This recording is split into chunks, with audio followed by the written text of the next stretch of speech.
All right, we're back with Ratings Extra. Paul Fontaine and his cat in the background there. So big week for AEW Dynamite, but also with the beginning of the NFL, I kind of want to talk to you about how that is going to affect WWE Raw. But let's talk about the Dynamite rating, because they did a Dynamite rating and they beat Raw for the first time ever in the 18-49 in the same week. So let's talk about that. I see what you did there. So the ratings, I mean, you'll see it reported a couple different ways. Brandon Thurston, who's usually the first one to get the ratings out, he had the rating at a 0.53 in 18-49, and Showbuzz Daily and most of the other websites have it at 0.52, which it's just a rounding thing. The actual viewership count was 681,000 for Dynamite and 678,000 for Raw. So whether you calculate it at 0.53 or 0.52, Dynamite won the week. Why does he calculate it differently? I think it, like, I don't even really know. Like, he's tried to explain it to me, and I'm not even really understanding his thought process. But he doesn't even see it. What he says is he doesn't know how Showbuzz Daily could, so he's convinced how he's doing it is right, but he thinks Showbuzz Daily is doing it differently. So it's just a matter of what you're basing the actual number of cable homes on. So I think his number is one rating point would be the equivalent of 1.297 million homes. Mm-hmm. So if it's 0.53, it's 53% of that. So you would divide the number into 1297 and then whatever you get, and then you round it. That's what your number would be. So maybe Showbuzz Daily is using a different base point. That would be my only assumption. So okay, so let's explain. And let me take this banner off here. Let's explain the segments here. From the looks of it, the live promo with the Elite with Adam Cole. I'm guessing Adam Cole and Daniel Bryan were the main drivers in that number. You would assume. I mean, and Adam Cole, had a tendency to bring in viewers in NXT too, especially the young females. And they did really well with young females. And, you can speculate as to why that might be. He's a good-looking dude.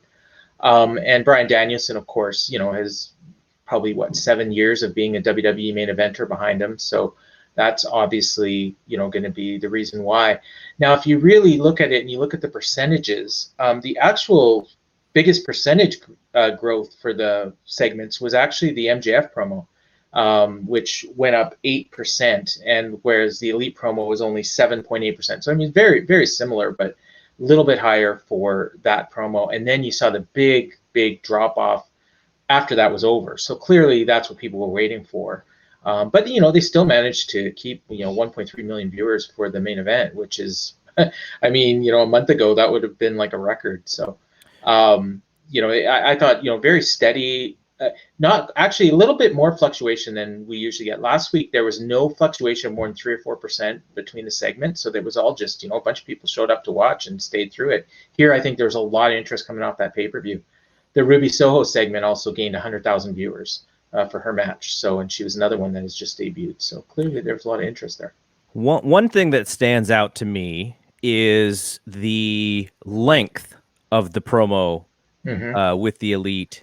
And if I remember to back in the day with Raw and Nitro and how they were trying to keep viewers, it seems like having a segment where the fan base very much expects something to happen. When you see Kenny and the Bucks and the Good Brothers, you're like, oh, where's Adam Cole? He should probably be in this segment. So you get a little bit of a tease, and maybe that's enough for people to hit Twitter and go, hey guys, if you wanted to see Adam Cole, he's coming. And so then Adam Cole comes. And then most people believed Bryan Danielson was probably going to show up as well.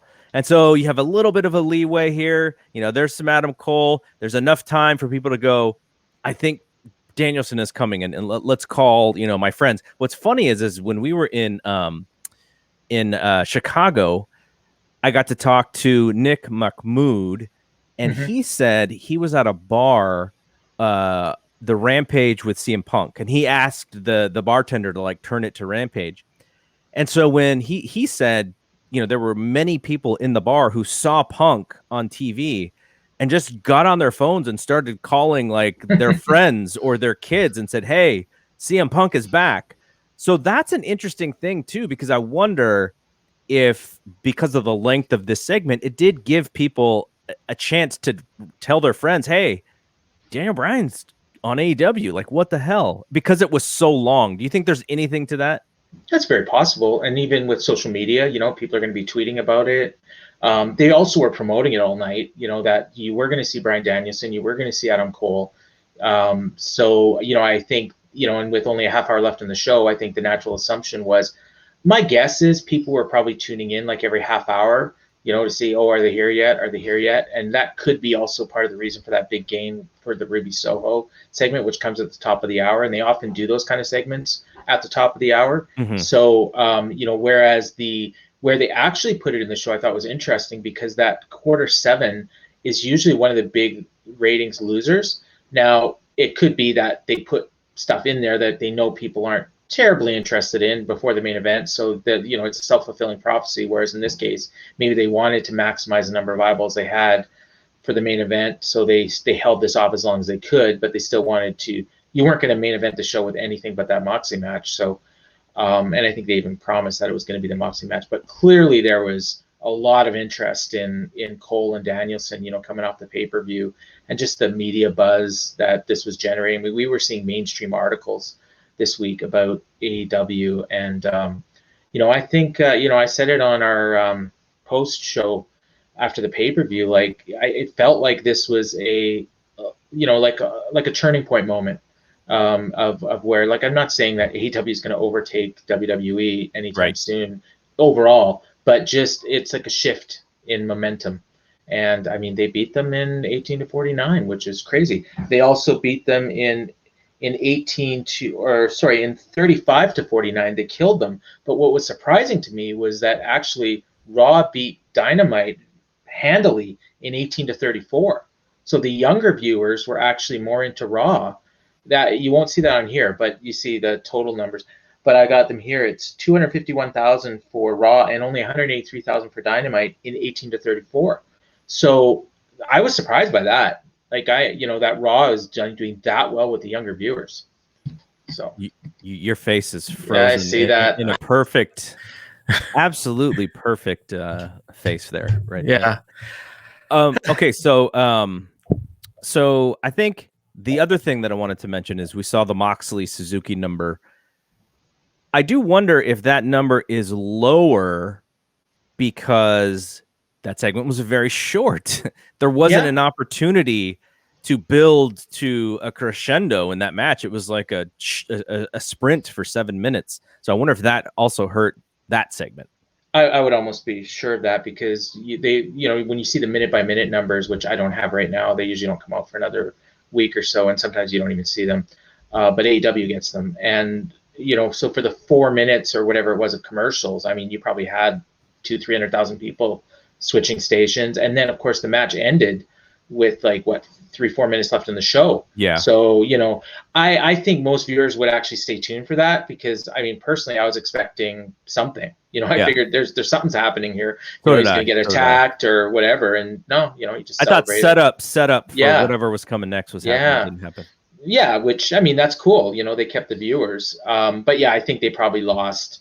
And if this whole segment, the whole match was only like 8 minutes, so if half of that was in commercial, it could have been, maybe 150,000 viewer difference in terms of the average that they lost. So, but I mean, you pay for that, but you got almost 1.5 million viewers for that previous segment, which had no commercials. So, you maximize your minutes, as they say. All right, so let's look at this here, which is all of the shows that we follow very closely.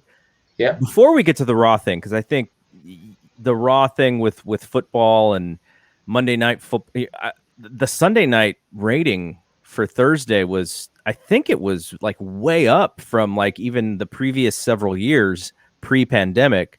So that's interesting to me. I don't know if that is going to be the same for the Monday Night Football number, but that was pretty interesting. And I mean, they had the Dallas Cowboys, obviously, is a big draw, plus Tom Brady, so two of your biggest stars.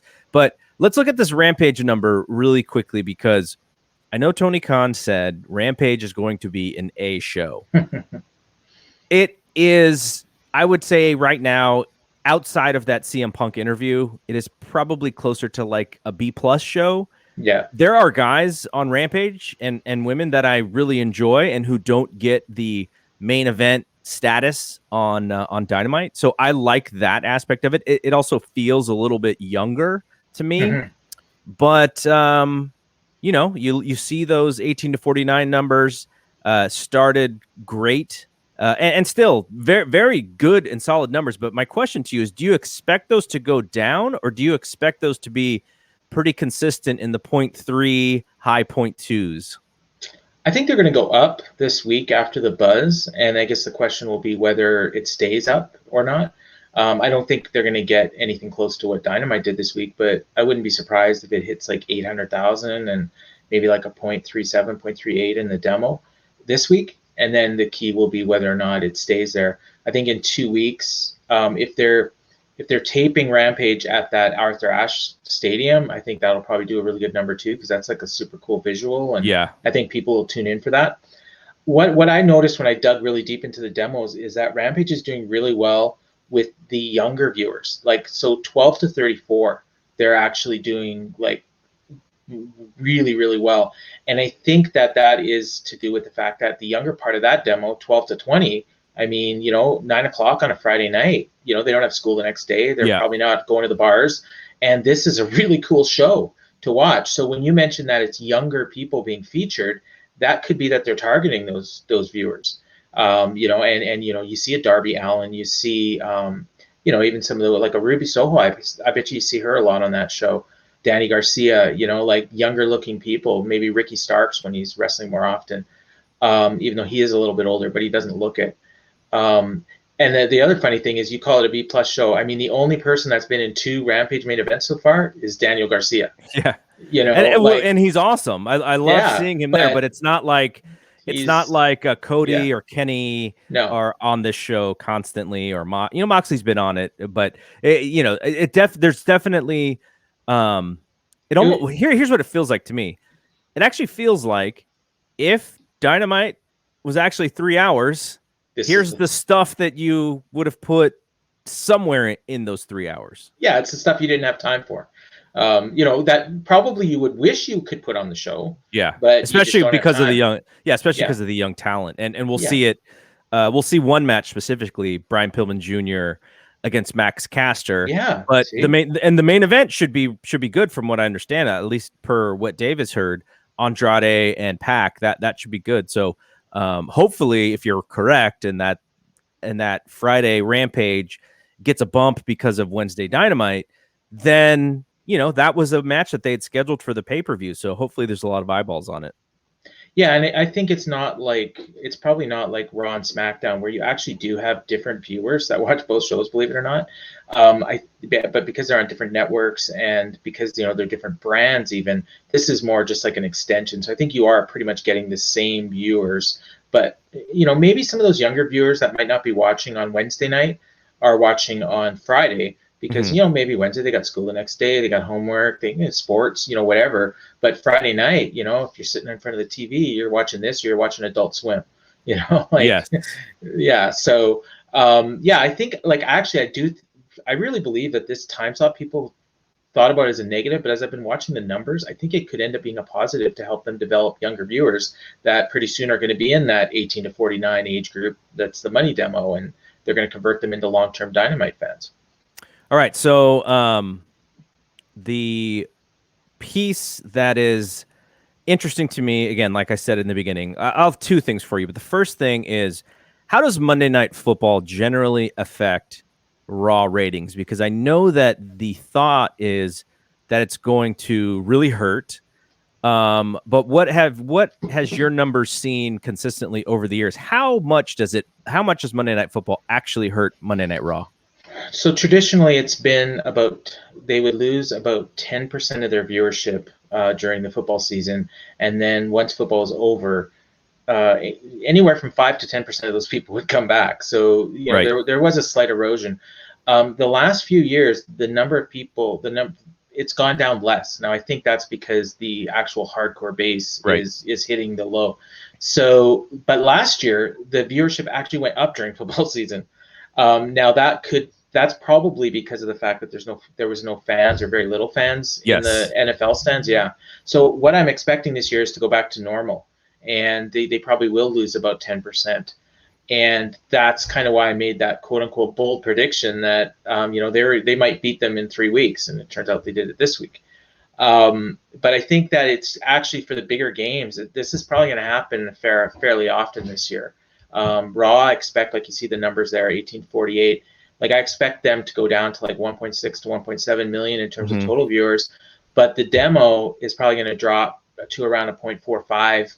You see those numbers in late June, early July before fans came back. Like I think it'll be a little bit higher than that, but probably not much more. So maybe like kind of maxing out at a 0.45 during the football season. And a 0.45 is a number that Dynamite has hit 3 times over the last 2.5 months or whatever. Right, and 2 of those were before Punk and before Danielson. Yeah. So with those guys in, and Cole, so if they can keep up that momentum. And I think they can, because I mean they've been doing good shows. Like, I think they did a really good job of introducing these new characters and giving you matches that people want to see. So they're going to keep tuning in. Now, eventually, that newness is going to wear off unless they get involved in a really hot angle. And so I think that's the key. Whereas WWE would bring new guys in and they get that 1 week pop, and then they just kind of forget about them. Here, it seems like they're putting them right into storylines. And so you're wanting to tune in each and every week to see where it goes next. So let's talk quickly before we get out of here about NXT. Yeah. NXT, they did the 3 taped shows. The first 2 taped shows actually increased in viewership and slightly in 18 to 49, but that third show just died. Mm-hmm. It wasn't what it was like in late June, early August, but still 600,000 and 0.14 unopposed. They cannot be happy with that. What is your expectation for next Tuesday's show? It's going to have a new sheen. I almost feel like they haven't promoted the new sheen quite hard enough. Like I would have just pumped it much harder. I didn't actually see how many times they talked about it on Raw, but I feel like you have one opportunity to kind of reverse this trend, and let's make it a big deal let's have a great show on Monday because you have this one opportunity. Let's bang it out. Let's get people back to this show, which is, I would say 2 out of 3 weeks, a pretty darn good wrestling show. So I think they're going to do a really good number this week, relatively speaking, like maybe into that 750,000, coming close to a 0.2. Like that's kind of what I'm expecting this week. They got the wedding too, which weddings typically do very well, and they'll probably keep that till the very end. But from that point on, it's going to matter exactly what the show looks like. Do people like how it looks? Does it look more lively? I think that's the problem is they got that tiny little building, and they got those fans that just do whatever they're told, and there's no original thought in any of their chants. It's I just, I AEW and even Raw and SmackDown, they just look like so much more alive. And, and so it's going to depend on how this looks. The first visuals that I've seen, look pretty cool, but there's no people there, so you don't really know how that's going to look. So the key is, just how they proceed. If you ask me what I think that this level they got to last week is probably what we're a month from now. That's what it's going to be every week. That's just what I'm expecting. All right, Paul. So thanks for doing this. Ratings extra.